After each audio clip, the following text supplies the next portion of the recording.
भोला बाए बाए बाए भंगिया खातिर न करी हाय हाय हाय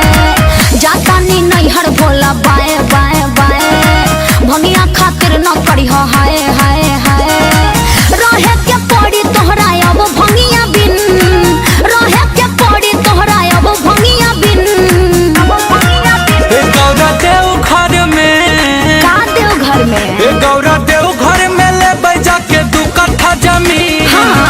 जे बैठे भांग पीसे के मशीन गौरा देव घर में ले बैजा के 2 कट्ठा जमीन जे बैठे भांग पीसे के मशीन ओके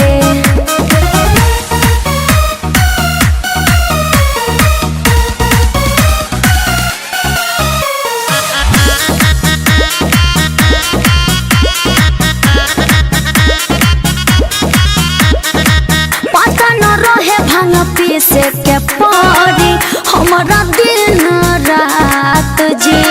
तोड़ देती रिश्ता न करती हम शादी और भंगी तोहरा साथ जी और भंगी तोहरा साथ। सुना गौरा हो मत जइहा हमसे दूर मन माने नहीं भांग बिना बनी मजबूर रहब न तोहरा घर अब एको दिन रहब न तोहरा घर अब एको दिन गौरा देव घर में गौरा देव घर में ले बैजा के 2 कट्ठा जमीन जे बैठे भांग पीसे के मशीन गौरा देव घर में ले बैजा के 2 कट्ठा जमीन जे बैठे भांग भांग भांग पीसे के मशीन फुसलाई मत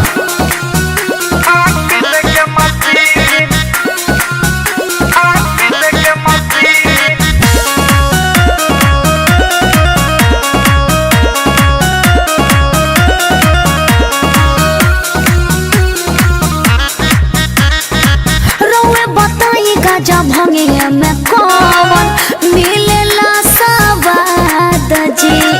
दिनों दिन रौर दहिया के दासा भइल जाता खराब जी हर बात काहे नहीं बुझा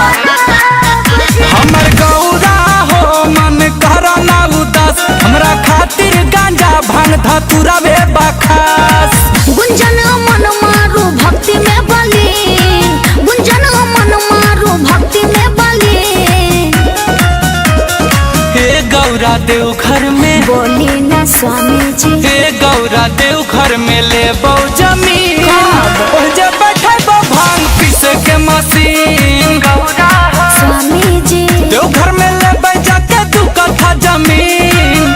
जे बैठे भांग भांग भांग भांग पीसे के मशीन हम भी पीबे और हमर सब चिलवो पीते ठीक बात।